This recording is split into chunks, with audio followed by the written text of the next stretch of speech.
I've lived most of my life in the American Southwest, where a car is an absolute necessity. In most places, there's no alternative, and without one, you can't get a job, go to the store, or see any new places. For the last 2 years, I've been living in the United Kingdom.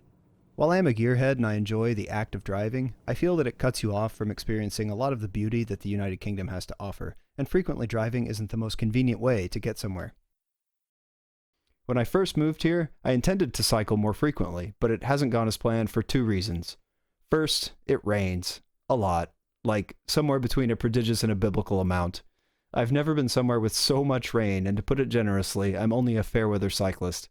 And while the summers are mild, the humidity means it's very easy to work up a sweat. Second, I live in the Cotswolds. It's a magnificently beautiful place. Rolling hills, green pastures, and fantastic scenery. Did I mention rolling hills? I meant steep hills. Hills the locals like to roll cheese down. Hills they like to climb with race cars. While I can't do much about the rain, I can do something about the hills. Stay tuned for my electrifying bicycle build, done the hard way.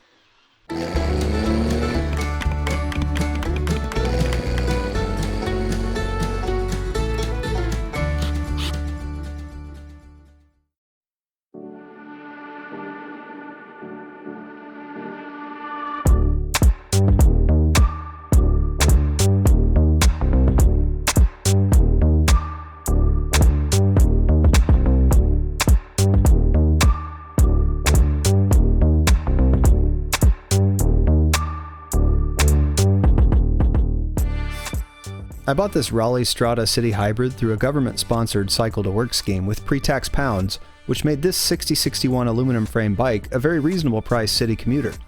Despite the fact that the UK gave the world a thirst for cars with the hit BBC show Top Gear, the car is not always the best way to get around.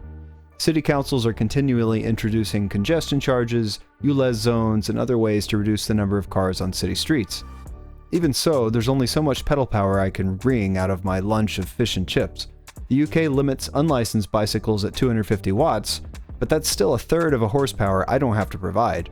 Let's get started turning this basic boring bicycle into a speed-assisted sprinter to sail to the shops. I chose a Bafang BBS01 kit from Amazon. AliExpress had it for a few pounds cheaper, but Amazon shipped it to my door in 2 days. Plus, with advertising like this, how could I resist? Look at how much fun they're having.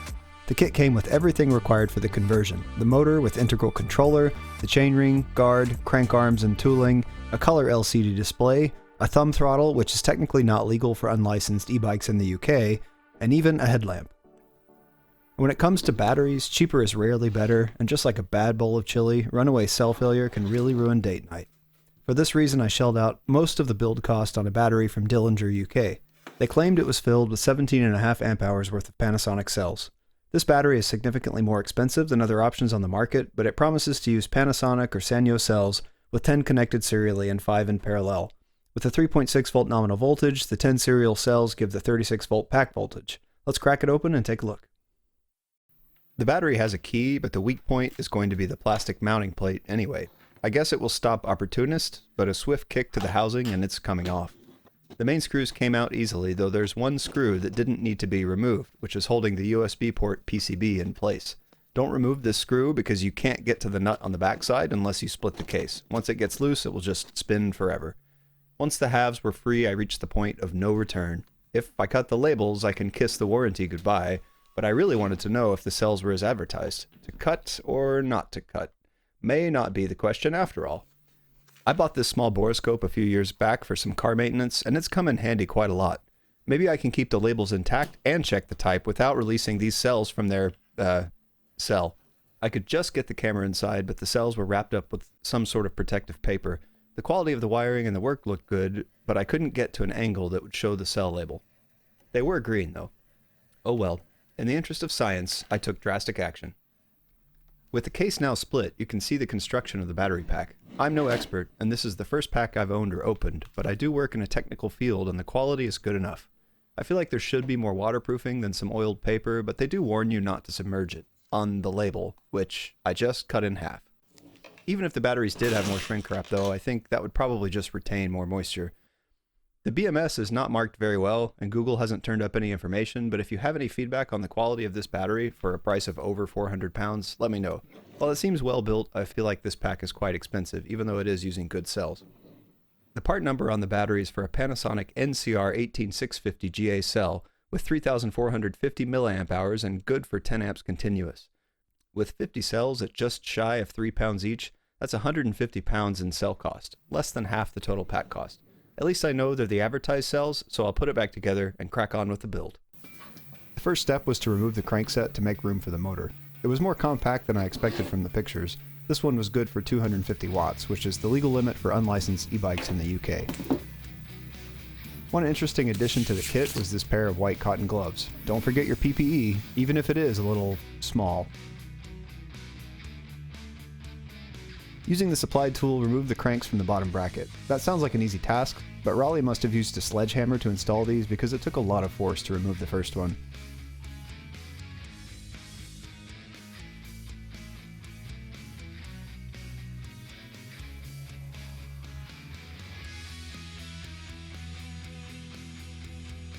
Hopefully the second one would be a little bit easier. At first it seemed to be going well, but soon I realized I had a problem. That falling object is the pulling tool, which had just stripped out the threads on the crank arm. The tool seemed undamaged, but the arm was mangled, either through my ineptitude or poor thread machining. Since the thread was already damaged, I figured, what's the worst that could happen if I tried again? And again, until there was absolutely no thread left. But this channel isn't called the Easy Way Hobby Shed, so I removed the chain and prepared to get drastic.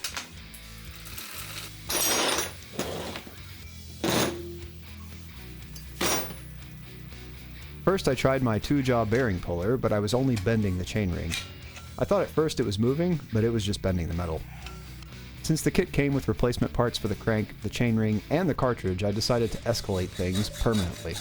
I tried a small cut first to see if it would relieve some of the stress. I tried hammering. I tried more sawing. I tried driving it apart with a screwdriver. I tried a heat gun, but this came with me from America, so first I plugged my step-down transformer into the mains, a heat gun into the transformer,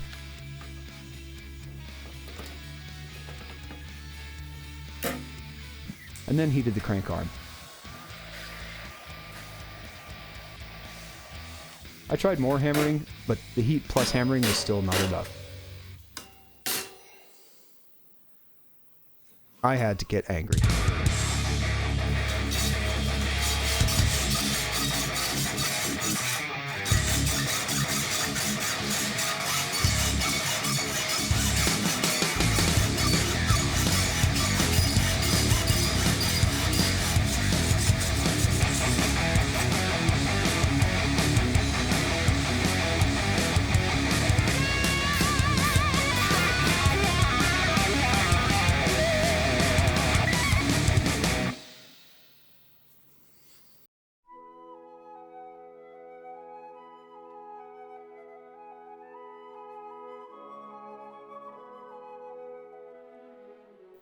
With the rage past, it was time to clean up. I'm pretty sure I used fewer tools last time I did a wheel bearing on a real car. I definitely didn't use a saw.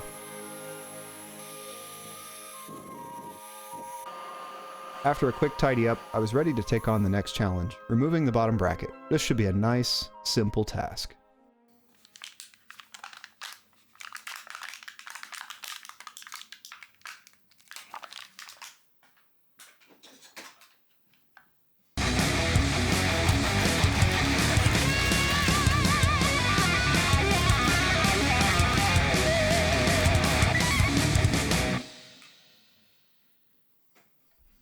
See?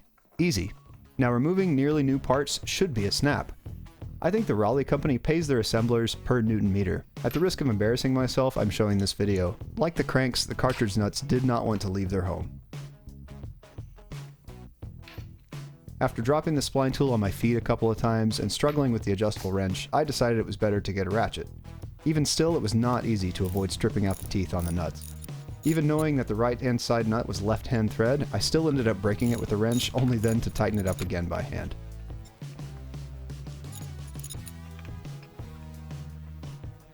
Finally, the cartridge was removed. See, it is still clean.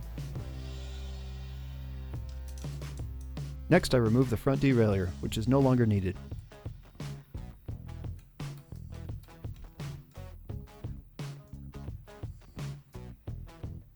In goes the motor, with careful attention to the cables to avoid pinching. At this point I realized I needed to remove the cable for the derailleur, which was taking up space I would need for the new cables. I had to remove the brake caliper to feed around the rear derailleur to improve the cable routing.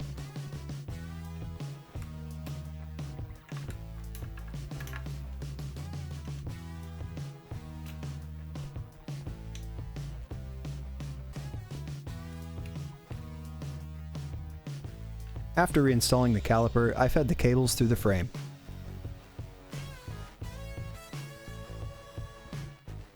Next, I installed the mounting plate and 2 screws, leaving them hand tight.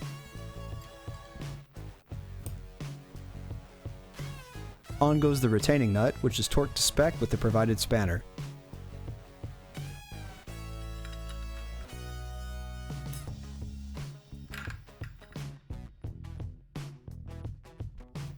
Next, I tightened up the 2 screws all the way.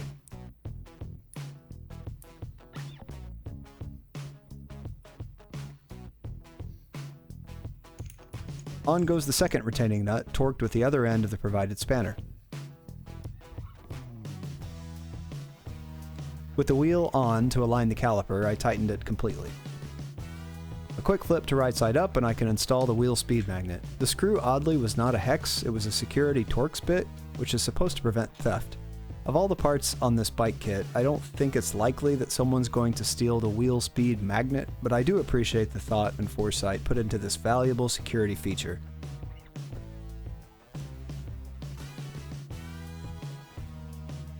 Now I just need to screw on the wire and... beans. No, it's not that bad yet. I just forgot to leave room for the cable to fit around the tire.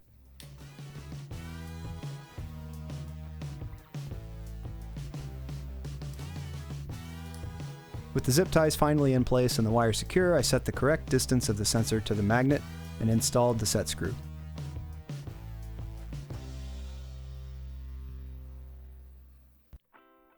Now I can move on to the handlebars.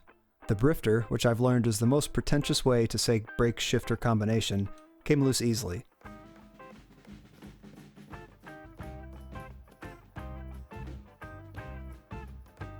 Because the grips are still new, they gave me some trouble, but were not too bad. It was a bit tricky to hold the bike and pull on the bars, and now I understand why every bike shop has a work stand. It would make stuff like this much easier. Did I say the grips were easy to remove? What I meant was I did eventually get them free without resorting to using the hacksaw, and that's a win in my book. Eagle-eyed viewers might have noticed that my brakes are hydraulic. Up until this point, I thought they were cable because the master cylinders are very small. Let's take a look at the new brake levers that came in the kit. Even normal human-eyed viewers can tell these are not hydraulic. I removed the switches from the kit brakes and saw that they were usually activated by the brake handle, and when the handle is pulled, the switch is deactivated. This is similar to the Hall effect sensors I should have gotten instead of the brake levers. But let's come back to that problem later on. Next, I installed the control buttons in the LCD display. Be sure to put the buttons on the bar before the LCD screen because the cable isn't long enough to reach the end of the handlebar once the LCD is installed. I learned this the hard way. I secured the parts with the supplied screws.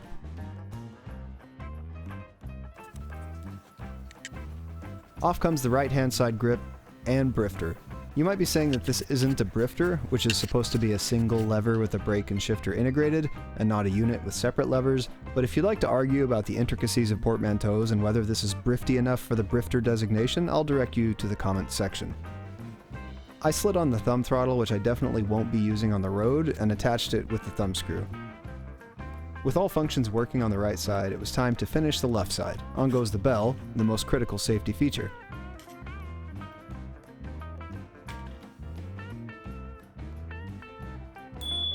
Next, the brake slash shifter slash lever combination thing.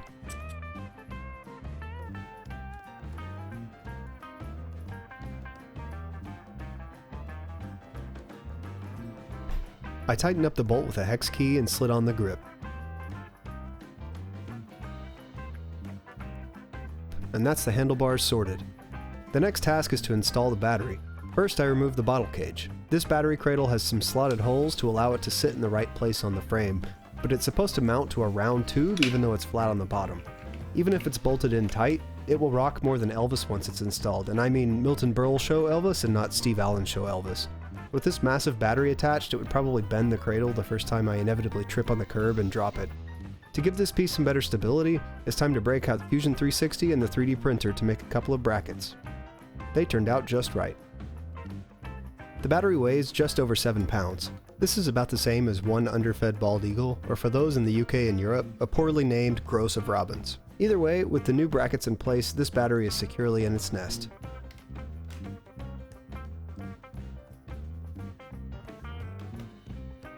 The next task is to connect the LCD and the thumb throttle to the main cable. Since I don't have the brake sensors installed, 2 of the wires will not be connected. Next, I route the cable down to the motor along the frame tube. The connectors are color-coded and straightforward to connect, but the pins are very thin, so be sure you push them straight on and don't try to rotate them. With all the bar connections made, I'll tidy up the cables later. First, I need to splice a new connector on the battery cradle to match the bullet connectors on the motor. These aren't the best looking connectors, but they're good enough.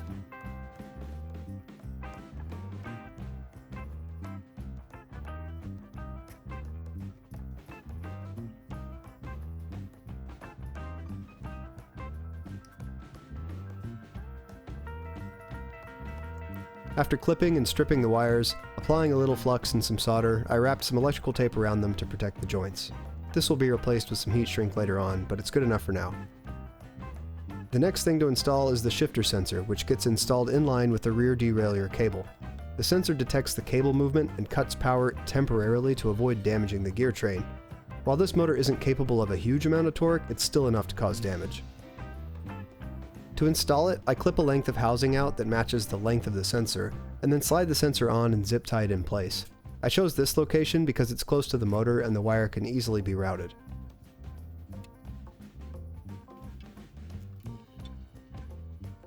Once again, I really need a work stand. This took way longer than it needed to because I was balancing the bike and the wires. After reinstalling the derailleur cable in the ferrule, I connected the sensor wire to the motor. That completes the sensor connections. Now onto the final wiring. I installed the headlamp and connected the battery plugs, and spent a bit of time organizing the wire bundles.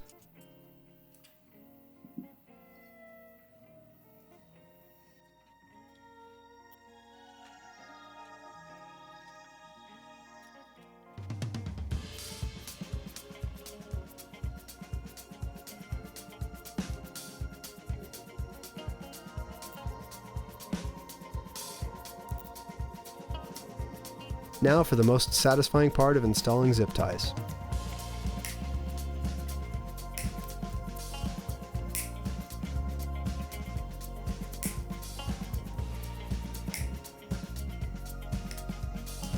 So nice. With all the wiring finished, let's power it up. The battery lights up and the screen turns on.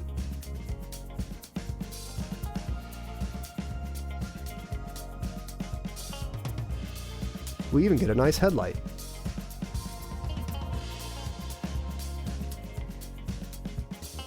This build is finally coming together. Now let's see if I remember to lock the battery on the cradle.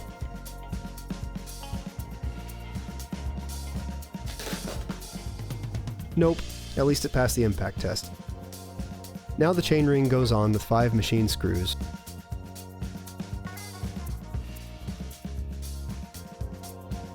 The plastic protective cover goes on with a few Phillips head sheet metal screws, which were a bit of a pain to get installed with the motor in the way. Last, I pressed the link back in the chain and cut the zip tie holding the derailleur back.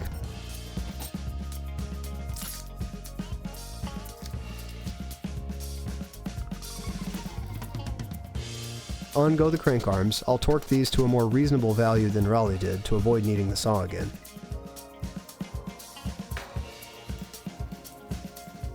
The chain spins nicely. I'll give it a little bit more tension in the derailleur cable because it was a bit loose after the earlier work.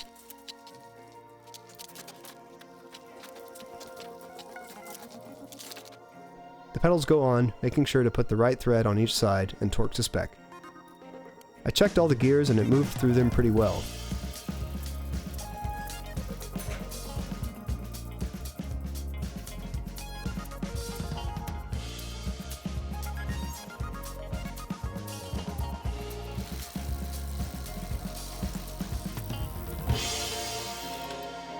With the motor install complete, it was time for a little performance testing.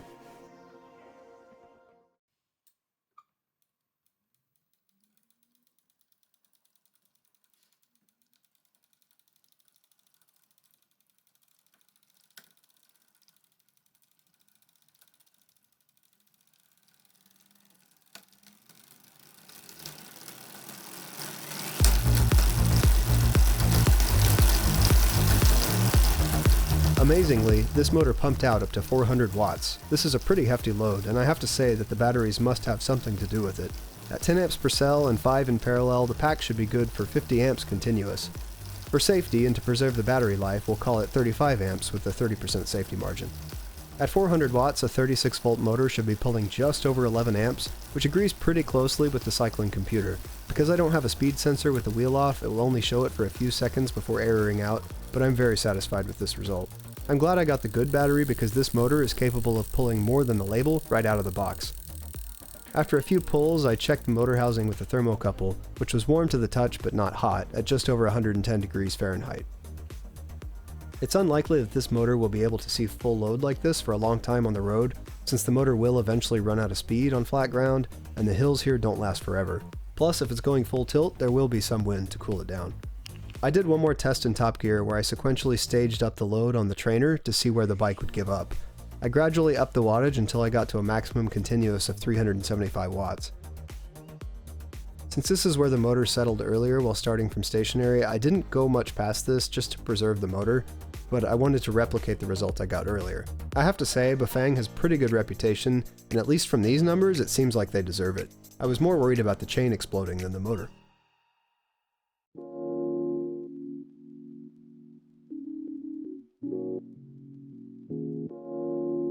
This bike is almost done, but any good grocery getter bike build had better get a good place to pile the plates of food you'll find at your local farmer's market. I'll stick some storage on this cycle to finish what I set out to do.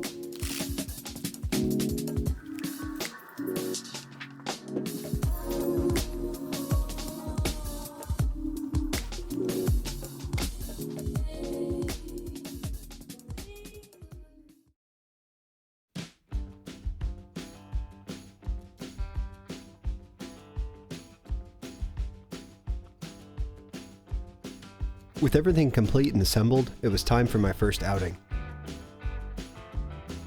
After a few glamour shots of the new conversion, I hit the road. I live out in the countryside, so there was a little gravel. This is the main reason I chose the 650B wheel with the 47C tire, to try to soak up some of this additional weight on wider tires than a typical commuter. I was pleasantly surprised by the amount of assist. It required a lot less effort to get going, and the motor assist felt like a nice wind at your back to help you along. This is my first time filming and riding, as you can tell by my spectacular control of both bike and camera. I don't know how people film themselves riding without having a catastrophe. I managed to hit traffic almost immediately, even in the middle of nowhere.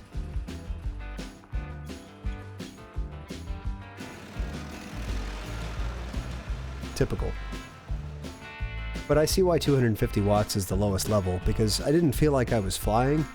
It did take the edge off of most of the hills. If I shifted to the lower gears, I could get up all of them with just the thumb throttle, albeit not too quickly.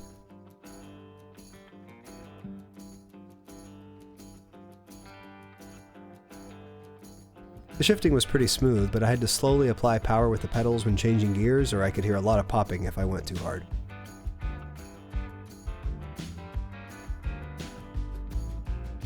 After getting up this hill for a nice view, I turned around and started back to check out a footpath leading up to a lookout point. The motor didn't limit the downhole speed at all. It still hit 30 miles per hour without any real effort.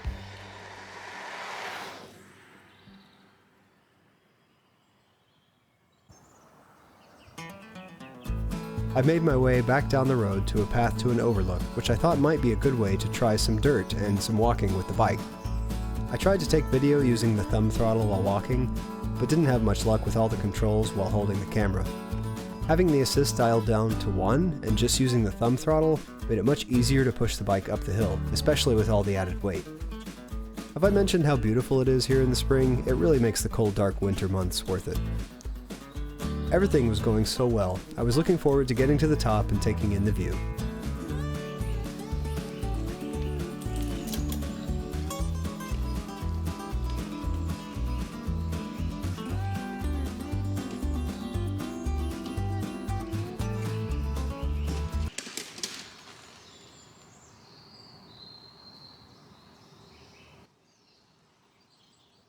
A rogue electron-hating stick had broken as I drove over it and lodged into the spokes. The high motor torque pulled until the derailleur hanger snapped right off.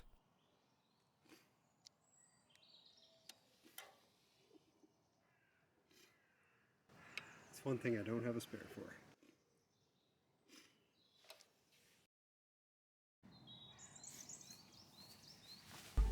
Well, maybe I could mend the chain. I figured I could at least tuck the derailleur out of the way and then shorten the chain a little bit to limp home. I was hoping to have just one gear, which would probably still get me the 2 miles home. I don't have a master link in this chain, so I had to try to press one of the shear pins back in after breaking the chain. I thought I could get it installed on the bike after getting the pin started, but it kept slipping out whenever I tried to push it further in the hole. If I had a master link, I could have been on my way in about 5 minutes, but that lesson is learned and now I will always keep one in my bag. And on that terrible disappointment.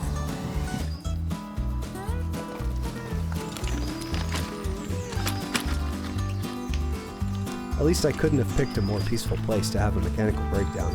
There was never a need to cue the metal at all. I guess nature really is good for you.